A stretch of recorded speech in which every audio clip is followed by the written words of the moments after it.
en mon âme, et reflète la splendeur des cieux. C'est Dieu qui met en moi, qui fait en moi sa flamme, et de l'or je suis heureux.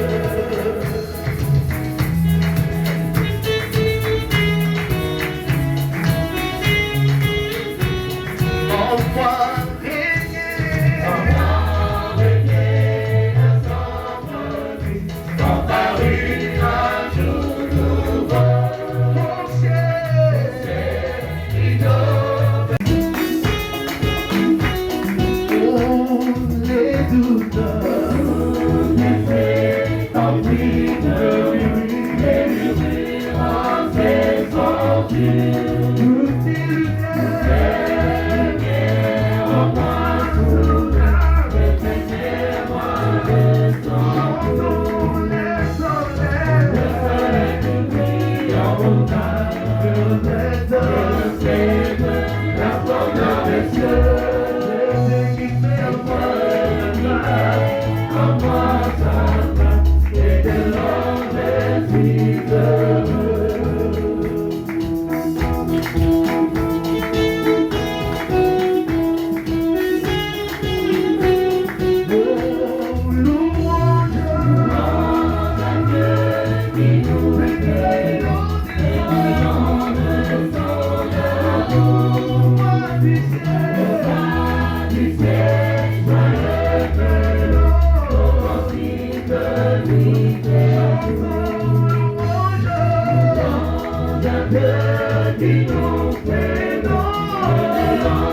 Parce que Dieu veut encore mettre la flamme en nous. Ce qui rend puissant notre témoignage. Ce qui rend puissant notre témoignage. Pour en parler du témoignage, et je bénis le Seigneur depuis que je suis ici pour les interventions des hommes de Dieu qui sont passés du haut de cette chaire pour parler de la part du Seigneur. Et on a été suffisamment bénis. Et ce matin, je viens apporter encore un plus par rapport à tout ce que nous venons d'écouter. Je voulais un peu définir le témoignage. D'abord, selon le dictionnaire, le témoignage, c'est proclamer, c'est une déclaration plutôt de ce que l'on a vu, entendu et vécu. Le témoignage, selon le dictionnaire, une vie d'avant et une vie d'après.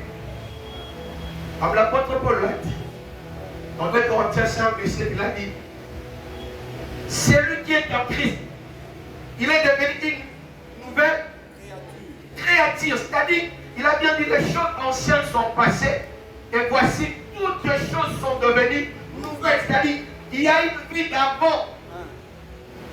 Et cette vie d'avant-là est passée, pourquoi? Parce que le Christ est en lui. Il y a 3 choses que ces textes que nous venons de lire, des Actes des Apôtres, est en train de nous expliquer pour nous montrer ce qui peut faire en sorte que notre témoignage soit puissant. Alléluia. Ce matin, nous allons partager ces 3 choses. La première des choses qui rend le témoignage puissant, c'est que nous devons être unis. Nous devons être unis. Le verset 32 le dit très bien. Tous ceux qui l'ont crié, ils étaient tous ensemble. Vous êtes unis. Nous pouvons lire aussi Jean chapitre 17, le verset 18 à 21. Jean 17, 18 à 21. La Bible déclare ceci. Quand tu m'as envoyé dans le monde, je les ai aussi envoyés dans le monde. Et je me sanctifie moi-même pour eux, afin qu'eux aussi soient sanctifiés par la vérité. Ce n'est pas pour eux seulement que je prie, mais encore pour ceux qui croiront en moi par leur parole, afin que tous soient un, comme toi, Père, tu es en moi, et comme je suis en toi, afin que eux aussi soient un en nous, pour que le monde croie que tu m'as envoyé. Alléluia. Amen. Pour que le monde croie que tu m'as envoyé. Seigneur, c'est donc que j'envoie dans le monde pour aller proclamer la bonne nouvelle, pour aller témoigner le merveille du Seigneur. J'aimerais que tous soient un. Alléluia. Amen. La force, la puissance de notre témoignage, de la proclamation de l'évangile, réside dans ce que lorsque nous sommes unis, lorsque nous sommes un. Mais aujourd'hui, le christianisme a perdu sa force et sa puissance. Non pas parce que le Saint-Esprit n'agit pas, non pas parce qu'il n'y a pas de hommes ou de femmes puissantes ou de hommes puissants, non pas parce que le Dieu, comme d'autres personnes disent que non, le Dieu de la Bible a changé. Non, Dieu n'a pas changé parce que la parole dit qu'il est le même hier, aujourd'hui et éternellement. Mais ce sont les hommes qui ont changé. Au lieu d'être unis, au lieu que nous puissions parler le même langage comme la Bible dit dans Genèse. Depuis que j'ai commencé de lire la Bible, il n'y a qu'une seule chose que je lis dans la Bible qui a fait peur à Dieu. Je voulais dire à quelqu'un, ta sanctification ne fait pas peur à Dieu. Je croyais que quelqu'un allait dire Amen. Je croyais que quelqu'un allait dire Amen. Ta sanctification. Le miracle, tout ce que tu peux faire ne fait pas peur à Dieu. Mais la Bible dit, lorsque Dieu a regardé ce peuple-là, ils étaient unis, ils parlaient le même langage, ils regardaient sur la même direction. La Bible déclare que Dieu a dit, descendons, dispersons-les, sinon, comme ils sont unis, rien ne va les empêcher de faire ce qu'ils veulent faire. Alléluia. Qu'est-ce que le diable a fait? Quand je parle de l'unité, ce n'est pas par rapport aux communautés, mais par rapport au christianisme. Vous allez voir aujourd'hui, les chrétiens sont divisés pour rien. Les chrétiens sont divisés. Et ce qui rend notre témoignage faible. Lisez la Bible, lisez les Actes des Apôtres. Vous allez voir, la Bible déclare que c'est chaque jour que le Seigneur a ajouté les âmes dans l'église. Mais ici, nous, pour que les âmes puissent venir dans l'église, dans le temps, il n'y avait pas le YouTube, le Facebook, il n'y avait pas le média, il n'y avait pas de banderole. Mais c'est chaque jour que les âmes s'ajoutaient dans l'église. Mais aujourd'hui, pour que nous puissions attirer la masse, il faut qu'il y ait des banderoles, des tracts. Je n'ai pas dit que c'est mauvais. C'est bien. Mais regardez aussi le résultat, par exemple. Mais leur unité faisait en sorte que leur témoignage était puissant. Car quand ils parlent de l'amour, les gens voient réellement qu'il y a l'amour parmi eux. Quand ils parlent de l'amour, les gens regardent réellement ici, il y a l'amour. Ils sont vraiment unis. Il n'y avait pas de discrimination. Il n'y avait pas de parti pris. Mais aujourd'hui, vous allez voir, les chrétiens eux-mêmes se combattent. Ils sont en train de se tirer. Ils sont en train de se dénigrer, de parler des erreurs ou des faiblesses de membres. Écoutez ce que la Bible dit. Un royaume divisé ne subsistera pas. Alléluia. Ce n'est pas parce que toi tu ne... L'apôtre Paul a dit, ce n'est pas parce que toi tu n'as pas la tête, c'est que tu n'as pas de membre du corps pour combattre celui qui a la tête. Ce n'est pas parce que toi tu n'as pas la main, tu dois combattre le membre du corps. Nous tous nous formons un corps. Ce n'est pas parce qu'il n'y a pas de la sommaire ou il n'y a pas de la compassion ou de l'église que tu connais là qu'il n'est pas membre du corps. Nous tous, le dénominateur commun c'est qui? C'est le Christ. Je croyais que quelqu'un allait dire Amen. Non, je croyais que quelqu'un allait dire Amen. Le dénominateur commun c'est le Christ. Même s'il est de gauche, de droite, s'il parle de Christ, celui qui n'est pas contre nous est avec nous. Écoutez, ça dérange un peu. Voilà pourquoi il y a un peu de gens, même de païens, qui sont un peu sceptiques, qui sont un peu réservés de venir vers nous. Pourquoi? Déjà, je me mets debout ici du haut de la chair. Au lieu de parler de Christ, je commence à parler des autres. À parler, écoutez, la chair n'est pas faite pour le règlement de compte. La chair n'est pas faite pour le règlement de compte. Ici, on ne vient pas régler de compte. Ici, on ne vient pas faire quoi que ce soit. Mais ici, on vient édifier l'église. Je croyais que quelqu'un allait dire Amen. Donne-moi un bon Amen, s'il te plaît. Je disais, donne-moi un bon Amen. Dis Amen, s'il te plaît. On parle de Christ et dis Amen. Alléluia. Alléluia. Non, ce n'est pas parce que tu as des problèmes avec quelqu'un et on te donne l'opportunité de monter du haut de la chair et tu prépares une prédication bien mesurée. Non, non, non. Ici, on vient édifier l'église. Et c'est ce que nous sommes en train de voir. Si toi, Dieu ne t'a pas encore révélé l'huile, et celui qui utilise l'huile ne vient pas l'attaquer du haut de la chair.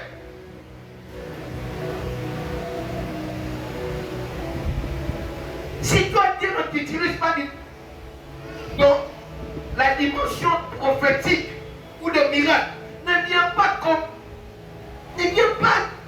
dénigrer, ne viens pas parler de ce que les autres font que toi, Dieu ne t'a pas encore révélé cela. C'est ce qui diminue la puissance du témoignage. Un jour, le Seigneur parle avec ses disciples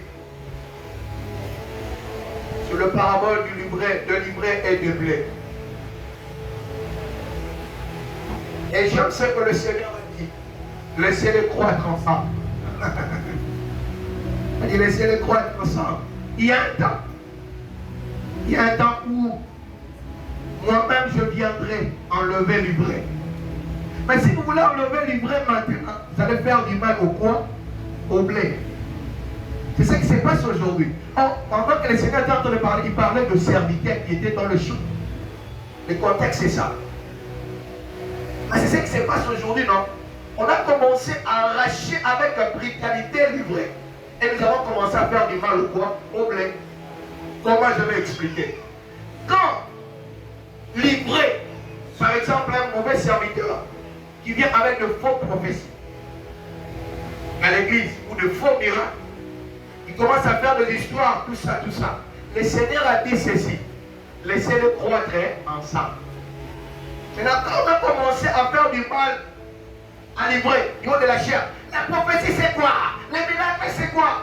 Directement, vous avez commencé à faire du mal aux vrais miracles et aux vraies prophéties. Maintenant, quand le vrai et le miracle et le vrai prophétie arrivent, directement les gens, ils commencent seulement comme ça. Maintenant, au lieu que les gens puissent croire au vrai, les gens ne croient plus même au vrai. Pourquoi? On a attaqué trop. Mon professeur m'a dit ceci. Pour attaquer le mauvais doctrine, il faut présenter le vrai. Alléluia. Il a dit, un jour il suivait un documentaire où on montrait aux enfants comment détecter le vrai dollar. On a présenté aux enfants seulement le vrai dollar. Mais les enfants ont dit, mais où est le faux dollar? On a dit à ces enfants-là, dès que vous avez bien maîtrisé le vrai, vous allez directement détecter le faux. On n'a pas besoin de venir parler de faux, du diable ici. Parlons de Jésus. Parlons de la vérité. Lorsqu'on va comprendre la vérité, lorsque la fausseté viendra directement, toi tu vas dire ça c'est la fausseté. Parce que tu connais la vérité. Parlons de la vérité. Soyons unis. Arrêtez de se donner de coups. Arrêtez de se donner de coups. Arrêtez de se diviser pour rien.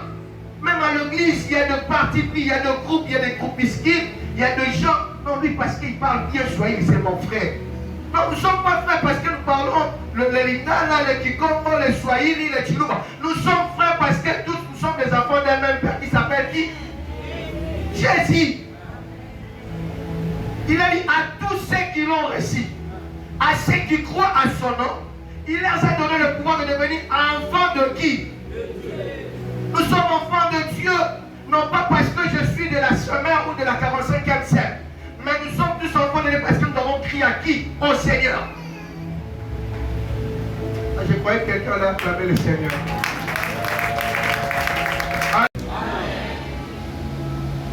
Donc, demande à ton voisin, qu'est-ce qui se passe? Mais il n'a même pas demandé. Il n'a même pas demandé. Parce qu'il n'est pas ici. Il lui encore, qu'est-ce qui se passe? Est-ce que tu ne peux pas dire un amen fort? Amen. Je n'entends pas ton amen, dis très fort amen. Soyons unis.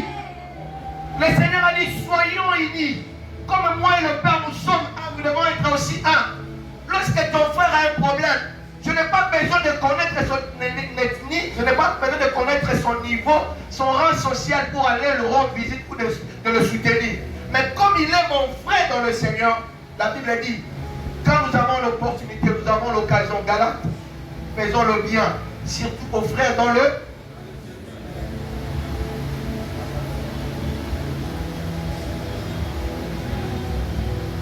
Alléluia. L'unité rendra notre témoignage puissant. La deuxième chose, nous devons veiller en ce que notre message, notre témoignage, notre proclamation soit christocentrique. C'est le verset 3 qui le dit. Elle dit, il rendait avec puissance le témoignage de la résurrection de Christ. En des Apôtres chapitre 4, le verset 10 à 12.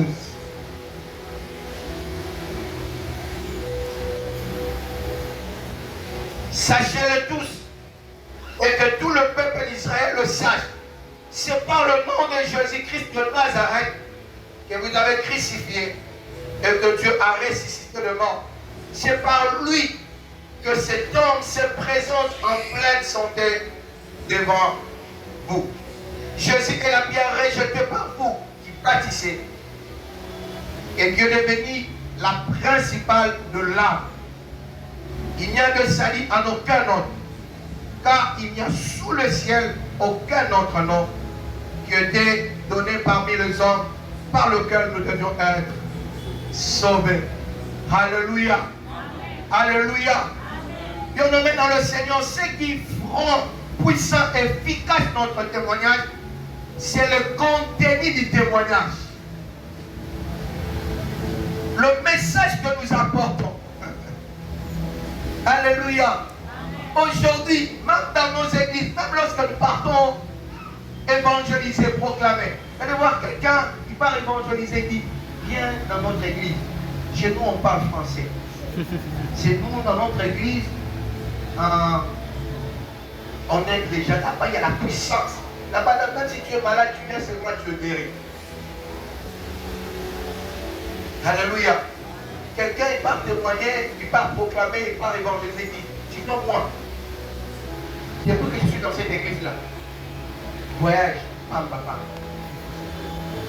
Allez voir même quelqu'un qui est du haut de la chair, au lieu de parler de Christ, un message christocentrique, c'est un message où le Christ est à la base du message, un message où le Christ est élevé, un message où on parle au corps de Christ. À l'église, on ne doit pas élever le monde, on ne doit pas élever le matériel, On ne doit pas parler de nous. Mais lorsque nous proclamons l'évangile, on doit parler de celui qui est mort et ressuscité. La Bible dit, il parlait avec force. Parce que ces gens-là ne croyaient pas à la résurrection. Ces gens-là ont combattu, ont persécuté le Seigneur. Et ils ne croyaient pas que le Seigneur est venu sauver. Et le Seigneur est vivant. Il est parmi eux. Ils ont commencé à parler de ce choses avec puissance, avec insistance. Alléluia. Cette histoire de Actes des Apôtres chapitre 4, c'est la suite de Actes des Apôtres chapitre 3. Dans Actes chapitre 3, qu'est-ce qui s'est passé? Il y avait un homme qu'on mettait devant la porte de l'église, appelé l'appel. Et les gens passaient pour lui donner le mot. La Bible dit on portait ces paralytiques-là, ces boîtés-là. Alléluia. On le portait. Ceux qui le portaient, au lieu de lui faire entrer dans le temple, il y avait des raisons qu'il ne pouvait pas entrer dans les temples. Mais lui avait aussi besoin d'entrer dans les temples. Mais il y avait des choses qui l'empêchaient d'entrer. Il était boité et ceux qui le portaient le mettaient là-bas. Il était un peu limité. Alléluia. Il était un peu limité. Mais la parole de classe ceci. Ces jours-là, Pierre et Jean venaient pour entrer dans le temple. J'aime aussi la Bible. La Bible dit c'était à l'heure de la... À l'heure de la... C'est qu'il y a aussi l'heure de la prière.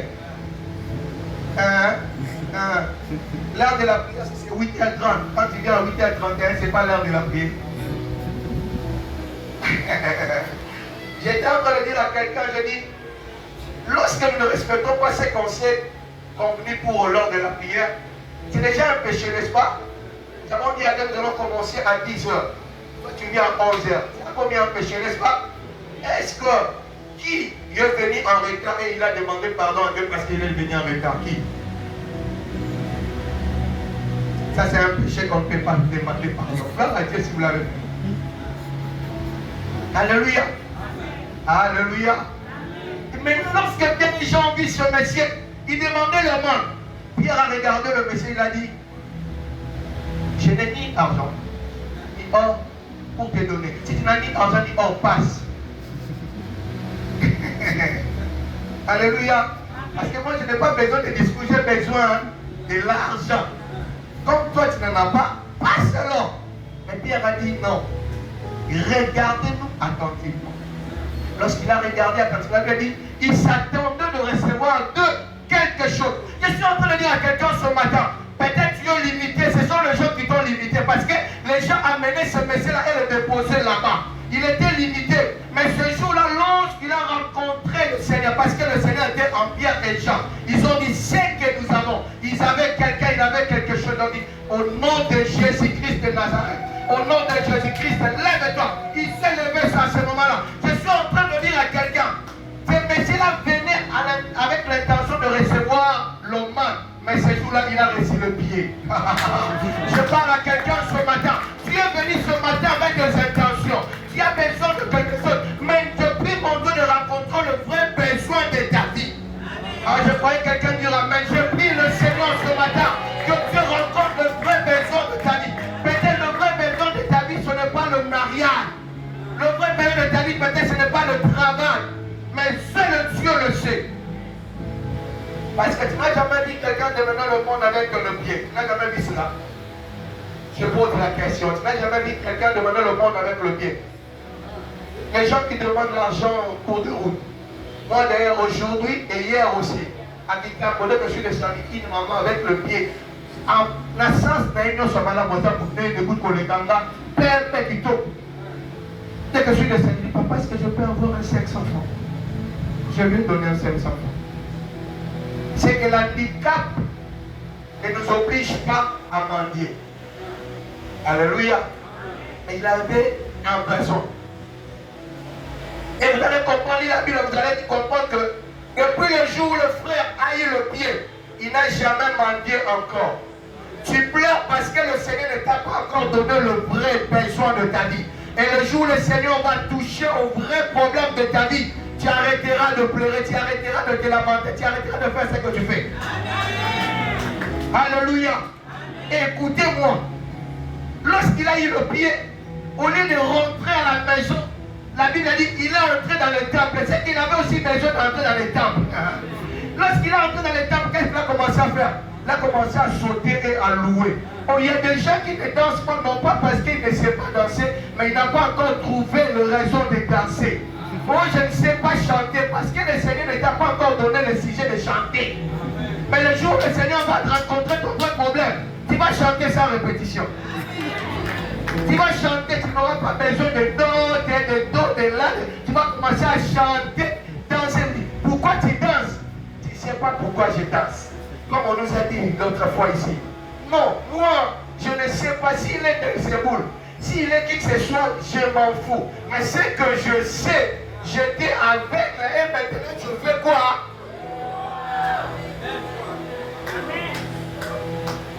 Est-ce que tu peux me donner une main très fort? Alléluia. Et la Bible déclare, lorsque Pierre et Jean ont libéré la grâce sur ce monsieur, comme le pharisien ne voulait pas qu'on puisse parler de Jésus, on a arrêté Pierre et Jean. Lorsqu'on les a arrêtés ici, ils pensaient que Pierre et Jean devaient changer le discours.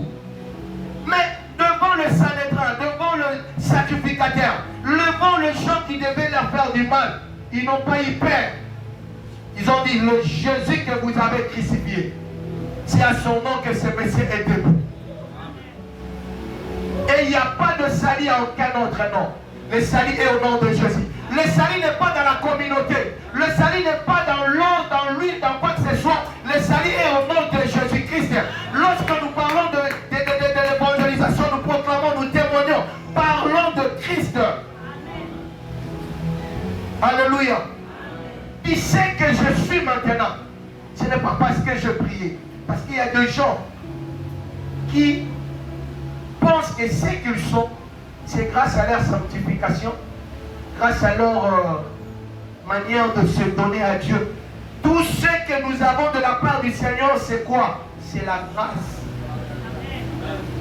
Est-ce que je dis à quelqu'un de ne pas se sanctifier? Je dis à quelqu'un de ne pas prier. Mais crois-moi, ta prière, ce n'est pas ce qui te protège. Mais tu es protégé parce que seulement tu es enfant de Dieu par la grâce.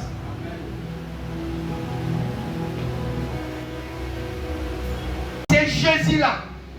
Il était en train de dire, il y a d'autres personnes. Lui, il est en train de dire,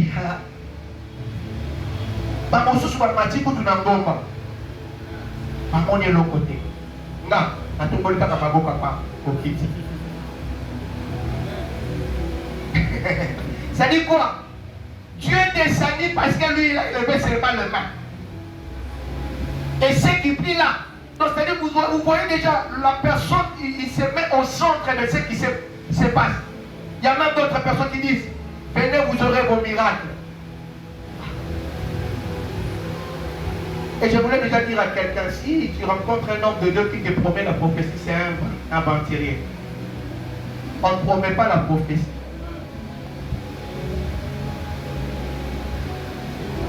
Oui, on ne promet pas la prophétie. Dieu est souverain, il fait ce qu'il veut, quand il veut, comme il veut. On ne promet pas aussi le miracle. Parce que Pierre et Jean n'ont pas programmé ça.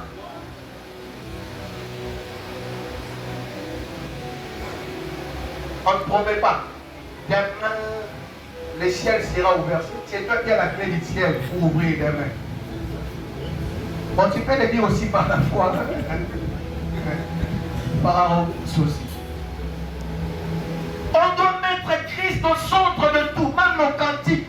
Regardez le cantique que nous chantons maintenant. Il n'y a pas Christ dans tout ça. Il n'y a que le moi. Na komika kaboye kolo miso maya miso na komika kaboye dans la louange, vous avez dit louange. La louange. On dit que la louange soit à l'éternel. Vous savez qu'à l'église, des fois, non seulement aussi c'est avec des animations. Hein. Il y a des fois, nous faisons des animations, pas la louange. Oui. C'est l'animation, c'est pas aussi mauvais. C'est pas aussi mauvais. Hein?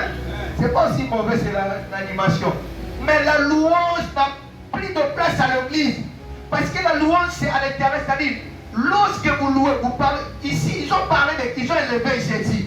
Et même lorsqu'on les a interdits, Pierre a dit, jugez-en vous-même. S'il faut obéir aux hommes qu'à Dieu, non? Est-ce qu'on va obéir aux hommes pour faire comme tout le monde le font? Nous aussi, on doit le faire. Non, nous, on doit obéir à la parole, non pas aux hommes. On doit louer Dieu. Et des fois, les musiciens pensent que la louange, c'est le rythmique. Ce n'est pas le rythmique. La louange, c'est le compté. Adoration. Alléluia, Alléluia, Alléluia. C'est l'adoration. La louange, Alléluia, Alléluia. Non, l'adoration n'est pas le rythmique. L'adoration, c'est le contenu, le message. Hein? Alléluia. Alléluia. Il faut remettre le Christ au centre, comme Maman Garde avait dit. Dans mon thème. Maintenant, on ne doit pas seulement chercher dans mon thème, mais on doit remettre le Christ au centre du message. On doit dire aux gens, venez à Christ. On doit élever Christ dans nos mains, dans notre prière.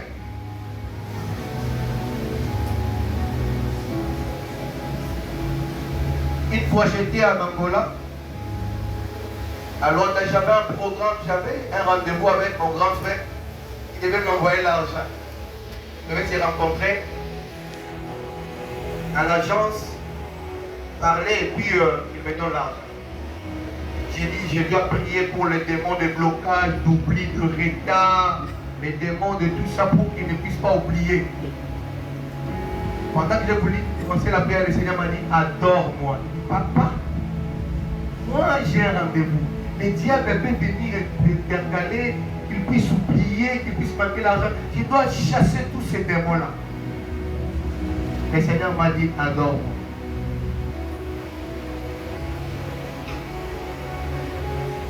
J'ai commencé à adorer plus d'une heure. Adorer seulement.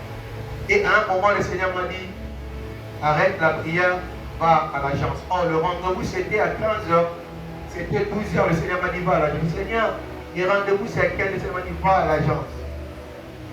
Bon, j'ai obéi. J'ai pris les transports. Quand j'ai pris les transports, j'ai rencontré ceux qui sont déjà arrivés à l'Ouest d'Issa. La Kinshasa bouteille des Aratins. Angola, Engalpamento. J'ai rencontré l'embouteillage, je suis resté dans l'embouteillage de 12h jusqu'à 15h. Et dès que je suis arrivé à l'agence, les grands frères étaient déjà là. Mais je n'ai pas chassé le démon. Alléluia. Je n'ai pas chassé les démons. Vous allez voir à l'église, lorsqu'on dit adore Dieu, vous allez voir les gens sont là et puis on se dit, on va chasser les démons. Même ici, les démons, ils se mettent debout. Ne crois pas qu'acclamer, faire des mouvements, c'est ce qui va faire chasser les démons. Ce qui va faire chasser les démons, c'est la présence de Christ en toi. Ah, je croyais que quelqu'un allait dire amen. La présence de Christ en toi, c'est ce qui va faire fuir les démons. Et lorsque nous élevons Jésus, il descend et il agit.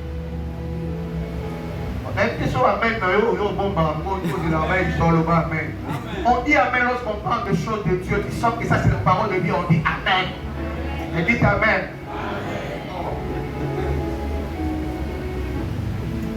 Dis à ton voisin, remettons Christ au centre de tout. Tellement qu'il est orgueilleux, il n'a même pas parlé. Dis-lui encore, remettons Christ au centre de tout.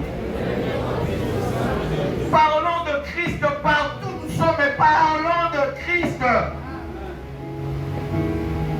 Il parle de Christ avec puissance et assurance. Pourquoi il parle avec puissance et assurance? Parce qu'il parle de choses qu'ils ont entendues, vues et vécues.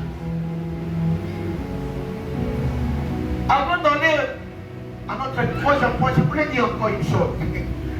Je crois que c'est le dimanche pour que l'ancien, j'ai oublié le nom, l'ancien a prêché ici. Il a dit, l'évangélisation c'est aussi un combat, n'est-ce pas? C'était ça, non? Le monde de tout, c'est un combat. Dans le combat, tu peux gagner tout comme on peut te gagner, n'est-ce pas? N'est-ce pas? Donc, pour gagner le combat, qu'est-ce qu'on doit faire? On doit bien se préparer. Avant d'aller témoigner ou évangéliser, on doit se préparer, se former. Écoutez ce que le Seigneur a dit. Allez, faites de toutes les nations. De qui? Les membres de l'Église? Les membres de l'Église? Le disciple. C'est-à-dire quoi? Formez-les. Enseignez-les. Celui qui est formé, enseigné, lorsqu'il parle sur terrain, il parle de choses qu'il a appris, vécu et vit, entendu. Voilà pourquoi une autre personne, parce qu'on a dit seulement aller, il est parti, au lieu de gagner, on l'a gagné. Donc, des gens, il était fervent à l'église, il parlait en langue, tellement il devient le témoin de dessin. Vous connaissez le témoin de dessin? Vous connaissez le témoin de dessin? C'est qu'il marche avec des livres, avec des dessins là, avec des cravates. Bien cravate, bien avec des sacs, avec des dessins.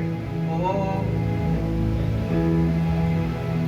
Comment toi qui t'es vraiment pentecôtiste, tu es devenu témoin de dessins, ou tu es devenu celui de l'église là, d'autres églises là, pour porter des cravates et des vestes.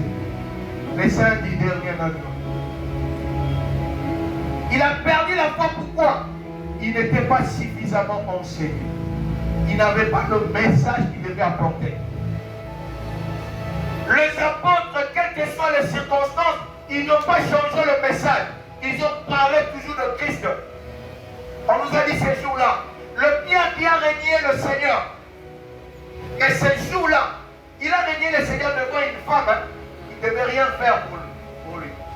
Mais ces jours-là, devant le gens qui devaient décider sur son sort, il a dit, c'est le Christ là que vous avez crucifié. C'est en son nom qu'il est debout. Et il n'y a pas de salut à aucun autre nom. Le nom qui sauve, c'est le nom de Jésus. Le nom qui délivre, c'est le nom de Jésus. Jésus restaure, Jésus délivre. Jésus peut tout faire dans ta vie. Je dis, Jésus peut tout faire dans ta vie. Jésus peut tout apporter, bien-aimé dans le Seigneur. Ah, je voulais encore dire ici, Jésus ne nous donne pas seulement des choses spirituelles. Non. Non. Parce qu'il y a des messagers qui parlent que de futur, qui ne parlent que du ciel. Papa, maman, frères et sœurs, avant d'aller au ciel, nous sommes sur la terre. Même si la terre, Jésus-Christ n'a pas mangé la manne. Est-ce que vous savez que Jésus n'a pas mangé la manne, non? Est-ce qu'il a déjà mangé la manne? Tout ce que Jésus mangeait, il multipliait ça. Oui. Il sortait ça par un miracle. Non, non. Il a mangé ce qui était sur la terre. Il a eu aussi faim. C'est que nous aussi, nous avons besoin de manger.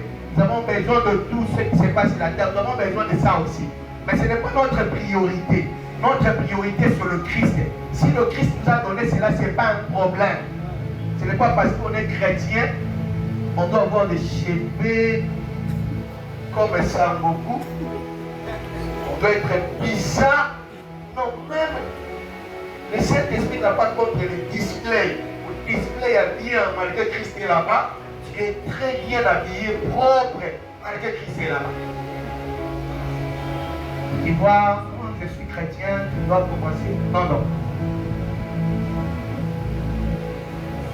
Et notre message ne doit pas être le matériel, mais notre message c'est le Christ qui donne le matériel. Ah, je croyais que quelqu'un allait dire après. Notre message c'est le Christ qui donne le matériel. Le problème c'est quoi? Il y a des gens qui parlent trop de miracles au lieu de parler de celui qui fait le miracle.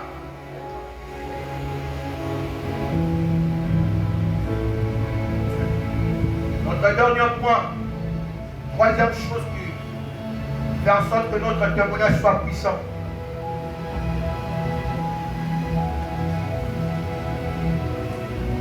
C'est que nous devons chercher la forte grâce de Dieu sur nous pour proclamer le témoignage du Christ. Nous devons chercher la forte grâce de Dieu sur nous pour la proclamation de l'évangile, pour le témoignage. Écoutez, la Bible dit que la forte grâce de Dieu était sur elle, dans Acte 4. Nous allons lire Actes des Apôtres toujours, chapitre 4 toujours. le verset 29 jusqu'au verset 31.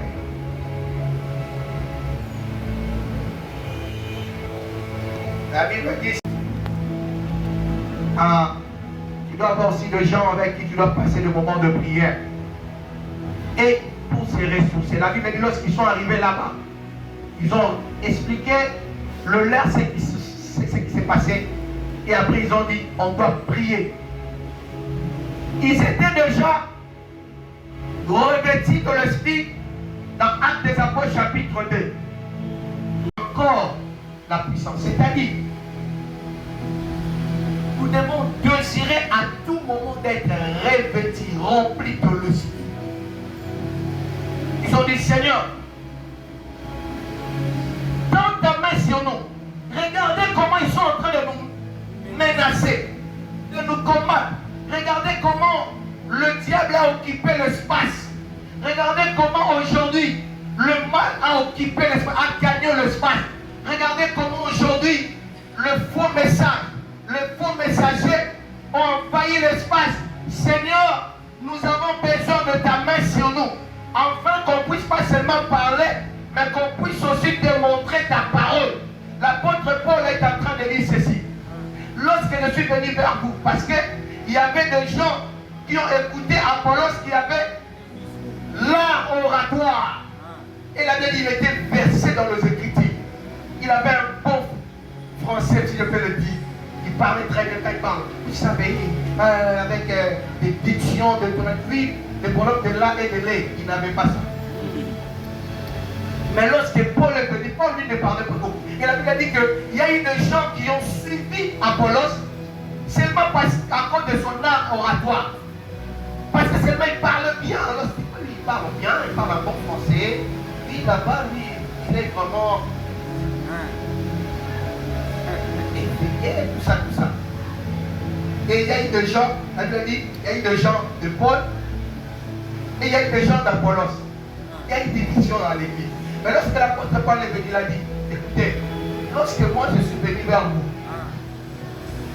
mon message ne se reposait pas seulement par des discours persuasifs, mais par la démonstration de la puissance. Bien-aimé dans le Seigneur, l'église, nous avons besoin de la démonstration de la puissance de Dieu. Amen. On ne doit pas seulement parler de miracles, mais le temps de miracle n'est pas encore passé.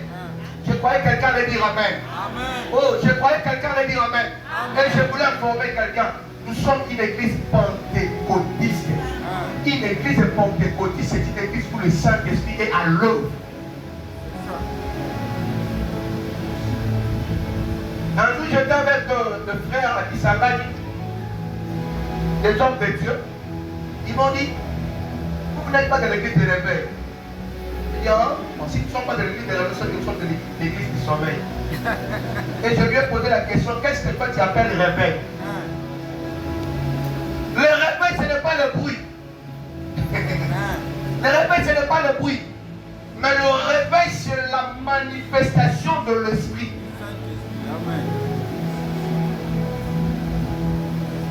Et le témoignage est puissant lorsque l'esprit agit.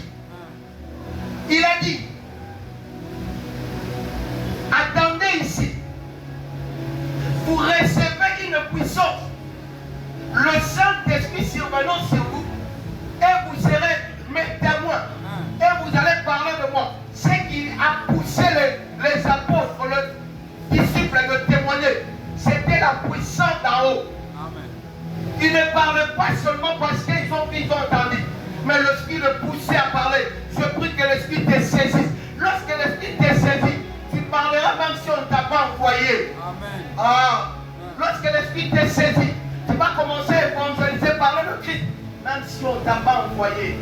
Oh Seigneur, remplis ton église avec ta puissance. Que la puissance de Dieu agisse encore à l'église. Nous avons besoin de la puissance de Dieu. Et ils ont prié, ils ont dit, tant ta main afin qu'il se produise de miracles. Bien aimé le Seigneur, écoutez-moi, l'église a besoin de ces choses. Vous allez voir aujourd'hui, l'église de Dieu ou l'église spirituelle pentecôtiste. On amène quelqu'un malade. La Bible dit, vous imposerez les mains aux malades et les malades seront guéris. Et le Seigneur a dit dans Marc 16, il a dit, voici le miracle qui accompagneront le pasteur, n'est-ce pas? Non. Qui accompagneront le prophète, n'est-ce pas? Non. Qui accompagneront le diacre et le diaconesse et les anciens. Non. Mais le miracle et le signe ne pourront pas accompagner qui? Ceux qui auront Tous cru. ceux qui auront crié. Hein. Vous imposerez les mains. Vous allez voir quelqu'un venir malade à l'église. On commence à poser. Oh, il y a le médecin. Lui, il va traiter son cas. Et on laisse la personne partir sans pourtant prier pour lui.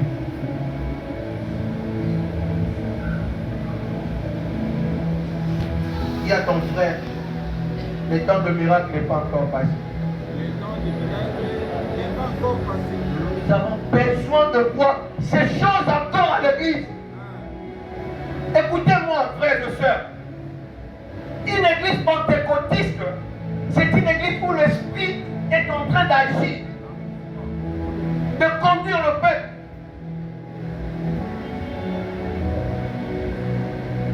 Je ne suis pas contre la liturgie, mais là où il y a l'esprit, ce n'est pas la liturgie qui domine, mais c'est l'esprit qui domine. Je n'ai pas écouté ton amen. Écoutez, si réellement nous sommes pentecôtistes, on ne peut pas venir à l'église du lundi au dimanche vivre le même jour. Du janvier au décembre, le même jour. Non. Et il faut écouter une prédication de pasteur Atom, il a dit, si nous sommes pentecôtistes, si le Esprit agit en nous, le Saint-Esprit peut bouleverser nos programmes. Amen. Oui.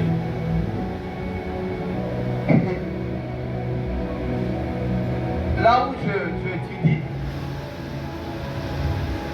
notre directrice, avant le cours, on va prier. Et c'est lui qui doit diriger la prière. Si tu commences, c'est pas de tout, tu commences, Yeshua, et arrêtez. Et tu n'es pas prêt. Coloïs, il y a quand même, non, tu n'es pas prêt. Donc, ce n'est pas le problème d'appeler Coloïs, toi tu dois venir avec ton Coloïs. Quand j'enseigne à l'église, l'enseignement sur comment conduire le culte, la modération. Et tu nous dis aux modérateurs, remarquez, nous tous les modérateurs, avant de commencer le culte, on dit souvent ça. Souvent, on dit, rentrons dans la présence de Dieu. Et la question, quand est-ce qu'on est sorti dans la présence de Dieu? Pose la question de ton frère, quand est-ce que tu sors dans la présence de Dieu? C'est après le culte, hein? Hein? Un enfant de Dieu, c'est quelqu'un qui ne sort pas de la présence de Dieu.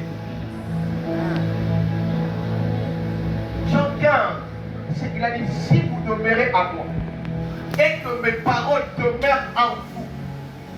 Je l'ai dit hier quelque part, on était en train de prier, un enfant de Dieu, c'est comme un poisson.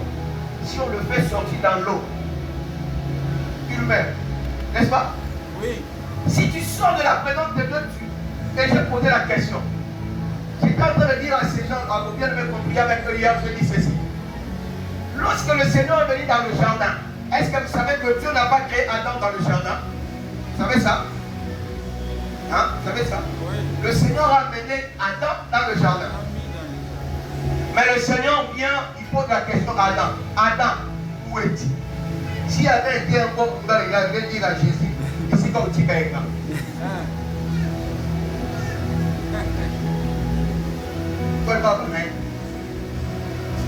Pour les mandats, la soit, il répond aux questions par une question. Adam, où est-il? Donc on y va tête. Alléluia. Amen. Bon, on réfléchit un peu. Est-ce que pendant que le Seigneur posait la question à Adam, Adam, où est-il? Adam était hors du jardin. Il était dans le jardin. Alléluia, je pose la question. Il était hors du jardin? Non. Il était dans le jardin, non? Oui. Mais comment le Seigneur pose la question à Adam, Adam, où est-il? Il était sorti de la présence de Dieu. Alléluia. Amen. Donc Dieu n'a pas besoin de nous ici dans ce cadre. Mais Dieu a besoin de nous dans sa présence. Amen. Et on quitte la présence de Dieu lorsque nous péchons. Amen. de l'église, mais loin de Dieu. Il est là dans tout le programme, mais il n'est pas dans la présence de Dieu. Ne crois pas quand on dit entre dans la présence de Dieu, c'est oui. C'est de l'autre côté de la présence. À côté de la présence, il a ouvert ses rues. Est-ce que quelqu'un peut donner un amen là? Est-ce que quelqu'un peut acclamer le Seigneur? Nous avons besoin de vivre la puissance de Dieu. On vient au culte comme ça, l'esprit nous saisit. Une fois à l'église à Ebenezer, un dimanche comme ça, on a commencé l'adoration avant la prédication. À ce moment-là, on entrait au culte de 7h à 10h. De 7h à 10h. Et la prédication commençait à 9h de l'écart. L'adoration a commencé 9h jusqu'à le Seigneur nous a amené. Il y avait les gens qui tombaient là-bas sans qu'on puisse le toucher. Il y avait les gens qui parlaient la langue là-bas. Une atmosphère de l'esprit pas possible. Je suis monté pour prendre la parole. Le Seigneur m'a dit, laissez les gens adorer. Ah!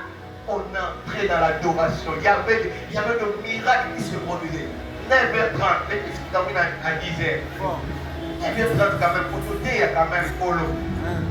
Il y avait des gens, et pendant qu'on adorait comme ça, il y avait une maman qui avait des problèmes de conception. Le Seigneur lui a dit, le Seigneur a dit à cette maman-là, monte seulement l'eau de la chair. Ah, j'ai vu toi là-bas commencer à prier, la maman est montée. Là, c'est ce jour-là qu'elle a eu sa grossesse. Et elle a un enfant maintenant 8 ans. Maman Georgine, si vous pouvez demander à maman si elle va vous dire ça. C'était ce jour-là que Dieu l'a visité. On a commencé à adorer, mais moi je me suis dit quand même, on ne peut pas sortir le dimanche comme ça sans prêcher. J'ai arrêté l'adoration, le Seigneur m'a dit, tu agis selon la chair. J'ai quand même prêché. Et après la prédication, il y avait aussi une servante de Dieu qui a la grâce de me dire, le Seigneur m'a dit, Maté, elle est allée vous soutenir. Vous embêtez. Oui, le Seigneur peut nous emmener. Seulement nous sommes venus ici, on adore lui et on part. Le Seigneur peut bouleverser les choses. Vous arrivez seulement comme ça, au lieu de commencer à prier, le Seigneur dit aujourd'hui c'est la parole. On va commencer par la parole. Nous avons besoin de l'esprit, besoin de ces choses, afin que notre témoignage soit puissant. Quand on parle de la puissance de Dieu, ça ne doit pas être des histoires. Quand on parle de la guérison, on parle de prophète. Bien aimé du Seigneur. Dans la Bible, il y a un don qu'on appelle le don de prophétie. Si tu as rencontré de faux prophètes, ne crois pas qu'il n'y a pas de vrai. D'ailleurs, le faux vient du vrai, non? Oui. Mais nous avons besoin de vrai. Nous avons besoin, on vient aussi un dimanche comme ça, on commence à prier, on entend quelqu'un là-bas. Le Seigneur a dit, on a besoin de ces choses. Lui, si dans la Bible, il y en avait, non? Si dans la Bible, il y en avait, pourquoi pas nous? Nous allons, on doit corriger Dieu. Non. On a besoin, on arrive comme ça, on commence à chanter, tout ça. Il chante, on doit parler là.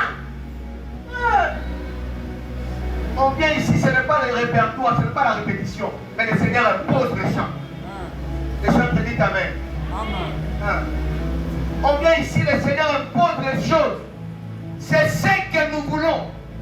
Pour que le témoignage soit puissant, il faut que l'esprit agisse. Il faut que les dons agissent. On a besoin d'une forte grâce. On a besoin d'une forte grâce. On a besoin de l'esprit de Dieu. Tu viens en culte comme ça. Tu sens vraiment que tu es dans la présence de Dieu. Ce n'est pas tu viens au culte comme dans une chambre froide comme ça. Tu vas nous louer dedans.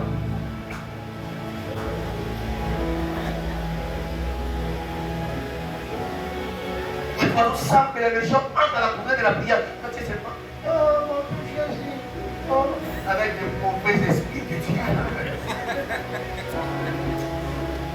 On a besoin de ces choses. Le témoignage sera puissant, non pas par de discours seulement, mais par la puissance du Saint-Esprit. Voilà pourquoi il a dit attendez jusqu'à ce que vous serez revêtus. Ce matin, j'aimerais qu'on invoque la présence de Dieu. Est-ce que je dis que Dieu n'est pas là? Donc on a besoin d'une présence magnifique. C'est ça que Moïse Moïse a dit dans Exode 33, il a dit, fais-moi voir ta gloire. Qu'est-ce que Moïse n'avait pas dit? Non, il n'a pas besoin d'une gloire habituelle, mais il a besoin que Dieu agisse encore d'une autre manière. On a besoin d'une autre dimension, oui, une autre dimension. Il ne faut pas seulement un cantique, c'est le cantique que je veux maintenant. Une autre dimension est Seigneur. Ou bien je vais encore dire, ta vie à moi. Tikagola na we fungwa mae. Zambabika moi, Mimonisa.